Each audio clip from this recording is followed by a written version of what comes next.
দেখুন শীতের শুরু হচ্ছে, মানে আর কিছুদিন বাদে দিনের বেলা এবং রাতের বেলা টোটালি বেশ ভালো রকমের ঠান্ডা পড়বে। আর এই শীতের এই যে সময়টা চলছে, এই সময় আমাদের কিছু কিছু সবজির বীজ আমরা যদি বসিয়ে নিই, শীতের ভিতরে ধীরে ধীরে গাছগুলো বাড়বে। তারপরে যেই আপনার শীতের শেষ হবে, মানে দিনের বেলায় হালকা তাপমাত্রা বাড়তে শুরু করবে, সেই সময় আমাদের যে সবজিগুলো উঠবে তার দাম কিন্তু বাজারে খুব সুন্দর থাকে। এবার যে সবজিগুলো এই মুহূর্তে আমাদের বীজগুলো বসিয়ে বপন করে তার চারাটা তৈরি করে নিতে হবে, কিছু কিছু সবজির কথা আপনাদেরকে এই মুহূর্তে জানাচ্ছি। এটা ধরুন অগ্রহায়ণ মাস, অগ্রহায়ণ মাসের একদম শেষ দিন পর্যন্ত আপনারা এটা বসাতে পারেন। আমি যেরকম এখানে জমি দেখছেন সব রেডি আছে, কালকে এখানে বীজ বসানো স্টার্ট করব। এবার কোন বীজটা বসাবো আসুন ধাপে ধাপে আপনাদেরকে দেখাই। লাভজনক সবজির কথা আপনাদেরকে জানাচ্ছি, 1, 2, 3 করে জানাবো। প্রথমে সব থেকে বেশি যেটাতে লাভ আসবে সেইটার কথা জানাবো, আর কোনটা করবেন না এই মুহূর্তে সেটাও জানাবো। তো পিছনে দেখতে পাচ্ছেন কত সুন্দর একদম চাষ দিয়ে শুকনো মাটি। তো এখানে আমি প্রায় 15 দিনের উপরে কিন্তু মাটিগুলো শুকিয়েছি। তো যে সবজিটাই চাষ করুন না কেন এই শীতকালে মাটি আপনি ভালো করে শুকিয়ে তারপরে বীজ বপন করবেন। এবার বলি 1 নম্বর আপনি যে ফসলটা করবেন সেটা হচ্ছে ভেন্ডি। এই মুহূর্তে সব থেকে লাভজনক ফসল সেটা হচ্ছে ভেন্ডি চাষ। তো ভেন্ডির বীজ নির্বাচন নিয়ে কদিন আগে আপনাদের ভিডিও দিয়েছিলাম, এবং জমি প্রাথমিক অবস্থায় কিভাবে তৈরি করবেন, কোন কোন সারটা দিয়ে চাষের সময় দেবেন সেটা আপনাদের কাছে কিন্তু তুলে ধরেছিলাম। তো সেই কথা আজকে বলবো না, আজকে বলছি যে 1 নম্বরে যারা ওই ভিডিওটা দেখেননি তারা হচ্ছে কোন বীজটা আপনারা নির্বাচন করতে পারেন ভেন্ডির। 17 সিনজেন্টা কোম্পানির 517।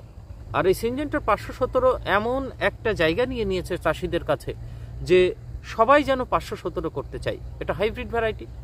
আর গত বছরে নন্দিনী বলে আরেকটি ভ্যারাইটি ছিল, সেটা খুব সুন্দর রেজাল্ট দিয়েছে। এই জন্য নন্দিনী আর দেশি ভ্যারাইটির যেটা ছিল না, দেশি আমাদের ভিএনআরের সুধা, তো ভিএনআরের সুধা আর ওইদিক ওঙ্কারের নন্দিনী, এই দুটো সমান তালে এবার মাঠে চাষ হচ্ছে। এই 3টে জাতের কথা বললাম আপনাদেরকে। দেশি সেগমেন্টের ভিতরে কিন্তু হাইব্রিডের প্রায় কাছাকাছি। এই যে নন্দিনী বলছিলাম আপনাদের অল্প একটু প্যাকেটটা দেখাই, তার উপরে আপনার মানে ভেন্ডির ছবিটা দেখে একটা মানে অনুমান করতে পারবেন ভেন্ডিগুলো অ্যাকচুয়ালি কেমন। এই দেখুন, এই হচ্ছে ওঙ্কারের নন্দিনী। এর ভিতর কতগুলো আছে? দারুণ রেজাল্ট ছিল। এই দেখুন এর ভিতর মার, এর ভিতর খান। আর সিনজেন্টা কোম্পানির 517 ছটাই থাক, ছটা থাক, ওইটা সুধা 6টা মার। ভেন্ডির বীজ বপনের পারফেক্ট সময় শুরু হয়েছে, এগুলো কুরিয়ারের জন্য যাচ্ছে। দেখুন এটা সিনজেন্টার 517, এর পাশে ওঙ্কার আর কিছু সুধা দিয়ে টোটাল এটা প্যাক করে কুরিয়ার হবে। হ্যাঁ, এটা 500 করে। তো কটা দিলে এটা? 6টা। তাহলে 3, 3, 6, আর এটা গেল 8টা, 6, 8। এইবার আর একটা কথা বলি, নতুন এই জমিতে এই যে এখানে প্লটটা আছে এর নিচেই আমি 517 করব, কিন্তু এই যে এখানে আছে 5 কাঠা মতো, এখানে আপনারা দেখতে পাবেন এবার নতুন একটা জাত আমাদের পশ্চিমবঙ্গে আসবে। গত বছর আপনারা পাবেন, কিন্তু এই বছর আমি চাষ করে আপনাদেরকে প্রথম দেখাবো যে সুভদ্রা বলে একটা অ্যাডভান্টা কোম্পানি, যেটা রাধিকা বীজ পাওয়া যায় না, ওই কোম্পানির সুভদ্রা বলে একটা বীজ এখানে বপন করব। কেমন হয়, 517 সঙ্গে কি সত্যি পাঙ্গা নিতে পারবে? তো সেটা আপনারা ফলো করবেন, চ্যানেলটিকে সাবস্ক্রাইব করে রাখবেন। এখান থেকে 517 সাথে সাথে নিচে 517 থাকবে, এখানে আপনার সুভদ্রা থাকবে অ্যাডভান্টার। এই দুটো আপনাদেরকে কম্পেয়ার করে দেখাবো। যদি সুভদ্রা ভালো হয় তো পরের বার দেখবেন প্রচুর পরিমাণে সুভদ্রাও চাষ হবে আমাদের পশ্চিমবঙ্গের মাটিতে। কেমন হয় এবার ট্রায়াল করে আপনাদেরকে দেখাবো। সুভদ্রার ভেন্ডিটা কেমন হয় প্যাকেটটাও আপনাদেরকে দেখাই, নতুন প্যাকেট কেমন, যেটা চাষ করবো অবশ্যই আপনাদেরকে দেখাবো। ভেন্ডিগুলো দেখতে কিন্তু অসাধারণ দেখে মনে হচ্ছে। এবার কেমন হবে রেজাল্ট সেটা চ্যানেলের সঙ্গে থাকবেন। আপনারা জানেন প্রতি মুহূর্তে আপডেট তো আপনাদের সঙ্গেই তুলে ধরি। এই দেখুন অ্যাডভান্টা, এই হচ্ছে সুভদ্রা।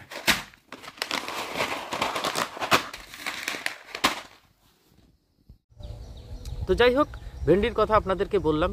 ভেন্ডি কতদিনের ভিতরে বসাতে পারবেন? এখনো থেকে মোটামুটি 10 দিনের ভিতরে আপনারা বসিয়ে দেওয়ার চেষ্টা করবেন। আমি এখানে কিন্তু কালকে বসাবো। তো যখনই বসান মাটিটা শুকনো ভালো করে না করে কিন্তু আপনারা বসাবেন না, তাহলে পরে পস্তাতে হবে।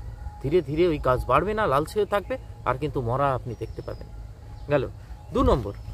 তাহলে ভেন্ডির বাংলাদেশের কথা একটু বলে দিই চাষি ভাই। বাংলাদেশে আপনারা যে দুটো জাত আছে সেটা হচ্ছে সুপার সুমি বিএসএফ কোম্পানির, আর 2 নম্বর হচ্ছে সিনজেন্টার সতেজ। আমাদের এখানে এই যে 517 সিনজেন্টার 517, আর আপনাদের ওখানে হচ্ছে সতেজ, সেম একই ক্যাটাগরির ভেন্ডি আপনারা পাবেন। আর বিএসএফ কোম্পানির সুপার সুমি, বিএসএফ নন হামসের, এই হচ্ছে আপনার ভেন্ডির জাত বাংলাদেশ এবং আমাদের।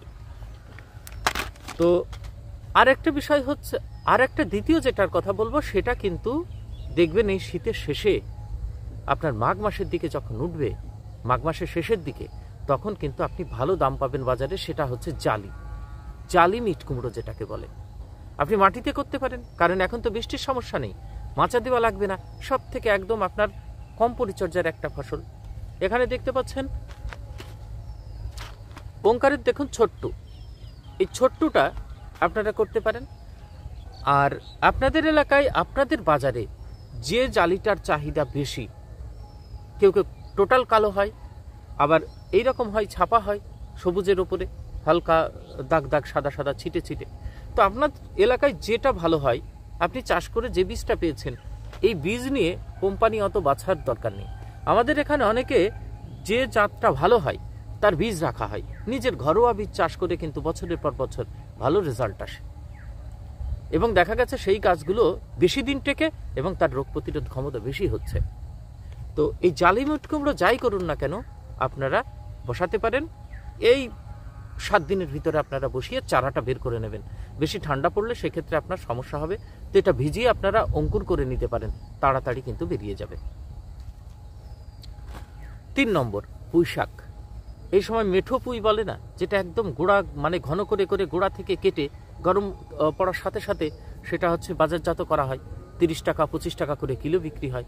তো এই মেঠো পুঁইও আপনারা কিন্তু করতে পারেন। না এই মেঠো পুঁই 3 নম্বর একটা চাষের ধারণা দিলাম, মেঠো পুঁই। 4 নম্বর একটা কথা বলি, সেটা হচ্ছে কুমড়ো।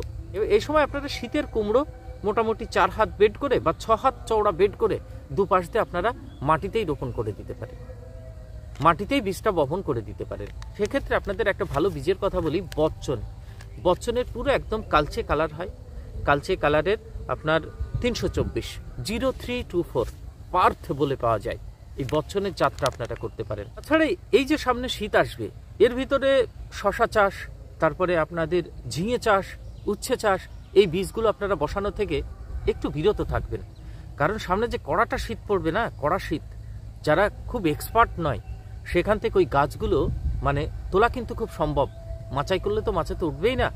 আর দেখবেন ডগাটা ছুটতেই চায় না, গিটগুলো যেন ঘন ঘন হয়ে আসে, একদম ছোট ছোট, একসময় থেমে যায়, তো সেখানে কিন্তু কাঙ্ক্ষিত ফলন পাওয়া যায় না। এই জন্য কিছুদিন ওয়েট করুন, মাঘ মাসের ঠিক প্রথম সপ্তাহ থেকে আপনারা ঝিঙে, উচ্ছে, শশা এগুলো কিন্তু স্টার্ট করতে পারেন। একে একে জমিগুলো কমপ্লিট করছে চাষ দিয়ে, আকাশে মেঘলা, কে জানে কখন বৃষ্টি আসে। তো যাই হোক, ঠোকানোর পর এঁটেল মাটি, বুঝতেই পারছেন ধান ছিল, সেই বীজ ধানটা ছিল। এই জমিটা টোটালি ভেন্ডি করব। পাশে এখানে দেখুন সেই ধান ছিল বর্ষা মিনিকিট, যে জাতটা রেকর্ড ফলন দেয় বর্ষায় যেটা। তো এগুলো দেখুন চাষ দেওয়ার পর এইরকম মাটি হচ্ছে, খারাপ নয়, ভালো মাটি হচ্ছে। তো এটাতেও করব, আর ওপরে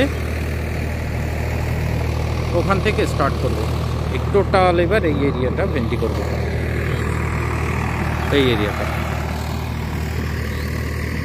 বীজ বপন, পরিচর্যা, সমস্যা সব আপনাদের সঙ্গে তুলে ধরি।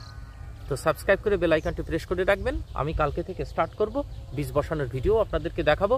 কতটুকু ডিস্টেন্সে হাইব্রিড বসাবেন, দেশি কতটুকু, মাটির কতটুকু গভীরে দেওয়া উচিত, বড় ফ্যাক্টর।